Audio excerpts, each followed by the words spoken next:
Muito boa tarde. Temos connosco o candidato pelo Partido Livre às eleições autárquicas do Porto, Diamantino Raposinho.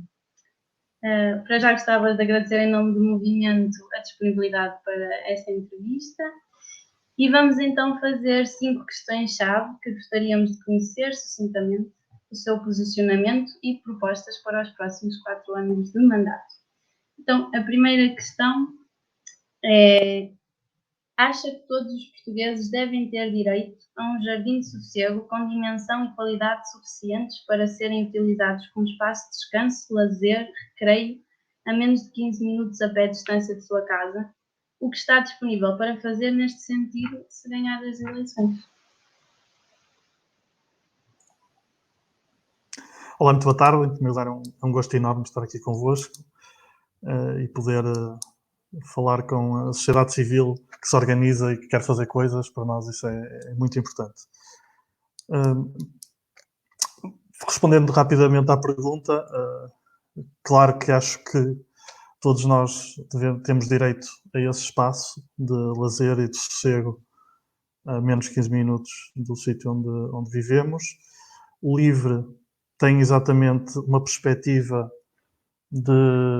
integrada daquilo que é o que deve ser o urbanismo e as cidades do futuro, que implica sempre reduzir as emissões de gases com efeito de estufa, aumentar a qualidade de vida dos cidadãos. E como é que podemos fazer isso? Uma das formas de o fazer é exatamente através dos espaços verdes em meio urbano. É absolutamente essencial que uma cidade como o Porto aumente na próxima década o número e a qualidade dos espaços verdes que existem. Nós propomos precisamente isso. Para além disso, nós temos uma visão, e se calhar é aqui que nos diferenciamos dos outros partidos, porque nós temos uma visão baseada naquilo que é a cidade dos 15 minutos. O que é que isso significa? Nós acreditamos que tudo o que são serviços essenciais, sejam eles ao nível da educação, da saúde, dos serviços públicos, serviços privados, como os supermercados ou mercearias, portanto, o acesso a lazer, o acesso à cultura, devemos planear as cidades precisamente tendo em vista esta questão da deslocação de 15 minutos. A deslocação de 15 minutos não tem necessariamente de ser a pé, pode ser também através de outro tipo de mobilidade suave, como a bicicleta, mas conseguir ter um planeamento a longo prazo para as nossas cidades, neste caso para o Porto, que possa permitir que todos os habitantes do Porto tenham acesso aos serviços públicos básicos, aqueles que eu referi, num espaço de 15 minutos. Isto implicaria uma mudança completa daquilo que é a nossa forma de planear a cidade até ao momento, mas é exatamente isso que nós queremos. Nós queremos mudar o paradigma da cidade em Portugal. Queremos começar precisamente ao nível local. Queremos começar pelas cidades principais, Lisboa e Porto, e achamos que as nossas propostas, que poderão ser vistas em mais detalhe no nosso manifesto, têm essa capacidade de transformar a forma como vemos e como planeamos as cidades numa cidade que tem sido planeada e pensada a partir do transporte em automóvel, para pensarmos a cidade a partir da perspectiva da pessoa que caminha ou da pessoa que anda de bicicleta. E isso implica sempre sombras, espaços verdes, praças públicas com bancos para onde as pessoas possam sentar e muito mais, que se calhar agora não convém estar aqui a listar tudo.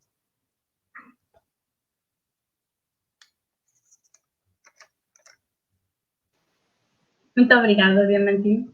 Então, passo à segunda questão. Considera importante melhorar a qualidade do ar no centro da Boa Vista e Baixa do Porto? E já agora, melhorar a qualidade das medições da qualidade do ar? O que está disponível para fazer neste sentido? Ganhar as eleições. Esta é uma questão absolutamente essencial, porque tem em conta não apenas aquilo que são as metas de redução de gases com efeito de estufa absolutamente essenciais para o planeta, mas tem em conta aquilo que é a saúde das próprias pessoas. Porque nós todos os dias somos agredidos com a poluição que existe e nem sequer nos damos conta. Mas as consequências são grandes e são a médio e longo prazo.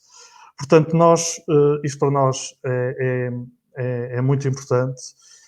Nós queremos diminuir o tráfego automóvel em toda a cidade, queremos criar uma grande zona pedonal em tudo aquilo que é hoje o centro histórico classificado do Porto, portanto transformar o centro histórico classificado do Porto numa zona pedonal, retirar os carros daí, como já se faz em muitas outras cidades por essa Europa fora. No fundo, os centros históricos não foram feitos para ter carros nunca, e portanto nós só queremos é voltar à altura em que não havia automóvel e as pessoas se deslocavam de outras formas.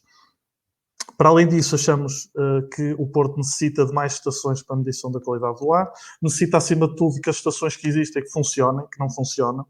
É incrível como nós vivemos numa cidade como o Porto, a segunda maior cidade do país, e as estações de medição do ar, os dados não são fiáveis, falham continuamente porque não há manutenção, não há essa vontade. Portanto, para nós é essencial não só que aquelas que já existem funcionam, como colocar novas estações para nós podermos precisamente poder planear. Para nós planear precisamos de informação.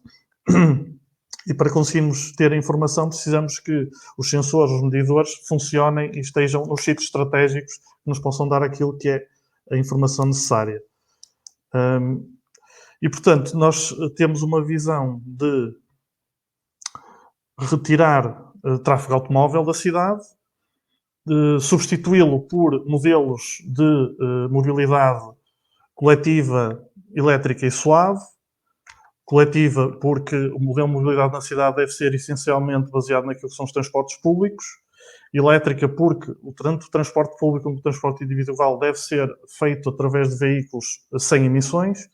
E suave, porque devemos pensar a cidade do ponto de vista das pessoas que andam, das pessoas que andam de bicicleta e das pessoas que têm mobilidade reduzida, que têm muita dificuldade neste momento em caminhar na cidade ou em andar na cidade, seja porque os passeios estão cheios de carros, seja porque os passeios não são pequenos, como se vê, por exemplo, no centro histórico, e é exatamente isso que nós queremos mudar e transformar a mobilidade na cidade e pôr, no fundo, o Porto a par daquilo que se faz lá fora, seja em Copenhaga, seja em cidades mais próximas, como, por exemplo, Vitória-Gasteiz, no País Basco, que em poucos anos, pouco mais de uma década, se transformou de uma cidade industrial poluída numa cidade verde, cheia de pulmões verdes, cheia de ciclovias, com um sistema de bicicletas partilhado, que nós também queremos pôr no Porto. E, portanto, isto não é impossível. Isto é possível, é preciso haver vontade política, é preciso haver pessoas que o queiram fazer e é preciso haver planeamento de longo prazo.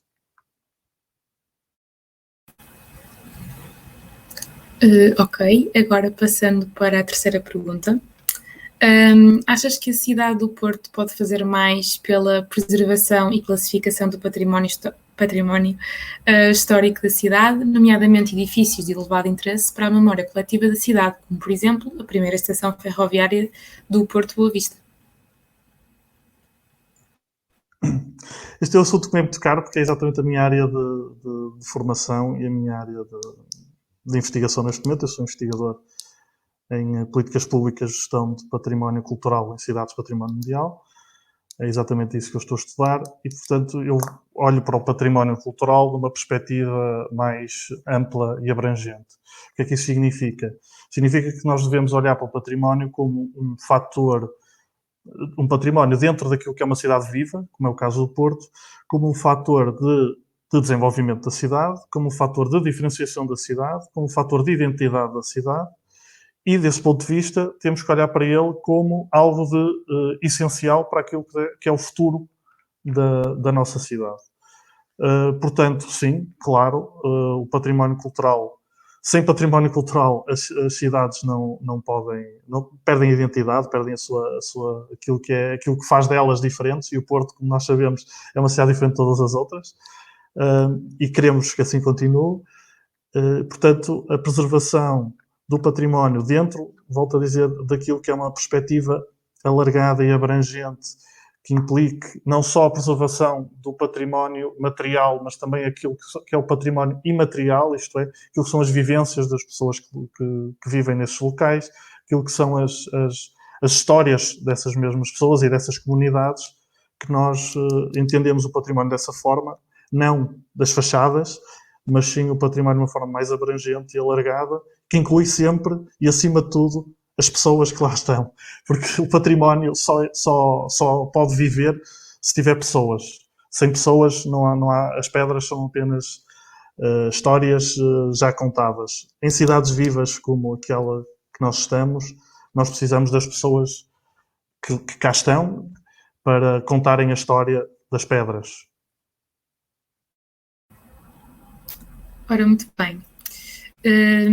E o que pensa sobre a proliferação de grandes superfícies comerciais no centro da cidade, nomeadamente a sua implantação em terrenos não construídos, como é o caso do terreno público ferroviário da Boa Vista, e se considera relevante implementar medidas que reduzam esta proliferação e que previnam o seu subsequente abandono? Bom, nesta matéria também as nossas ideias são muito claras. As grandes superfícies comerciais que existem são mais do que suficientes, existem demasiadas, na verdade, tanto na cidade como na toda aquilo que é a área metropolitana do Porto. Não precisamos de mais, isso parece-me bastante claro. As áreas comerciais antigas que existem podem ainda desempenhar um papel importante se forem disponibilizadas às populações. Isso nós vemos, por exemplo, com aquilo que foi o centro comercial Stop, que se tornou, no fundo, em algo onde portanto, os artistas da cidade puderam utilizar. Portanto, nós achamos que é possível fazer a reconversão desses edifícios de áreas comerciais para outro tipo de funcionalidades, nomeadamente para as questões ligadas à cultura e à área artística. E aí a Câmara pode ter um papel fundamental, seja como facilitador dessa transformação, mantendo a propriedade privada, seja mesmo como, portanto, passando para a esfera pública esses edifícios e construindo, a partir daí, portanto, apoiando artistas, apoiando bandas e por aí fora. Acho que há vários casos de sucesso por essa Europa fora, mais uma vez, deste tipo de iniciativas, e acho que a Câmara Municipal do Porto tem um papel muito importante nesta área. Acima de tudo, a Câmara Municipal do Porto deve deixar de estar tão preocupada com aquilo que são os interesses privados e deve começar a preocupar-se mais com aquilo que é o interesse público. E por último, alguns instrumentos de participação cívica já largamente em uso noutras autarquias ainda não existem na nossa cidade do Porto, como é o caso dos orçamentos participativos e da discussão pública com verdadeiro alcance comunitário para projetos de grande impacto para a cidade, como por exemplo a construção de novos centros comerciais ou a demolição de edifícios memoráveis. Também é muito difícil, quase impossível, conhecer antecipadamente a data e a agenda das reuniões públicas de Câmara e Assembleias Municipais. O que é que poderia fazer para melhorar a participação cívica se ganhar estas eleições?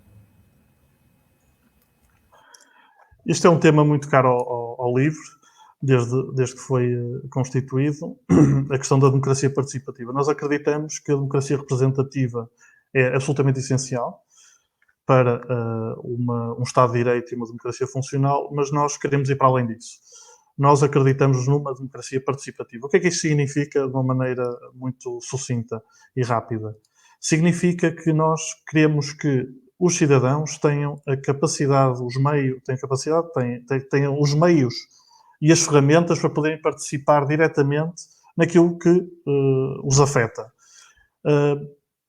Desse ponto de vista, nós propomos, para além da questão dos orçamentos participativos, que também está no nosso programa, e que o orçamento participativo terá que ser acompanhado por medidas de participação ao nível local das freguesias, com ações de sensibilização e ações de dar a conhecer exatamente esse orçamento, porque se só criar o orçamento, colocar-se na internet e não se fazer mais nada, é normal que as pessoas não participem.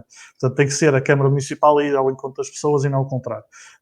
Para além disso, temos duas grandes prioridades.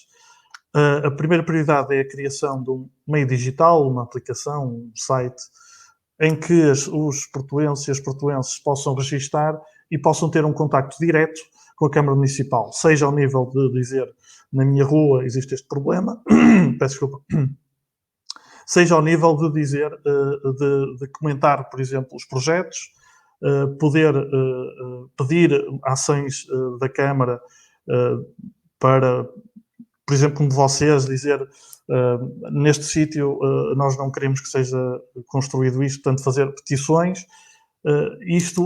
Os meios digitais hoje proporcionam formas de participação muito maiores e nós temos que saber aproveitar isso. Isso é uma das nossas propostas. A outra proposta que nós temos é a utilização daquilo que são as Assembleias de Cidadãos. Que são Assembleias de Cidadãos de uma forma muito sucinta, é a escolha aleatória de cidadãos para deliberar e debater e decidir sobre um determinado tema. O que nós propomos é uma Assembleia de Cidadãos para definir aquilo que deve ser o plano de transição ecológica da cidade para a próxima década.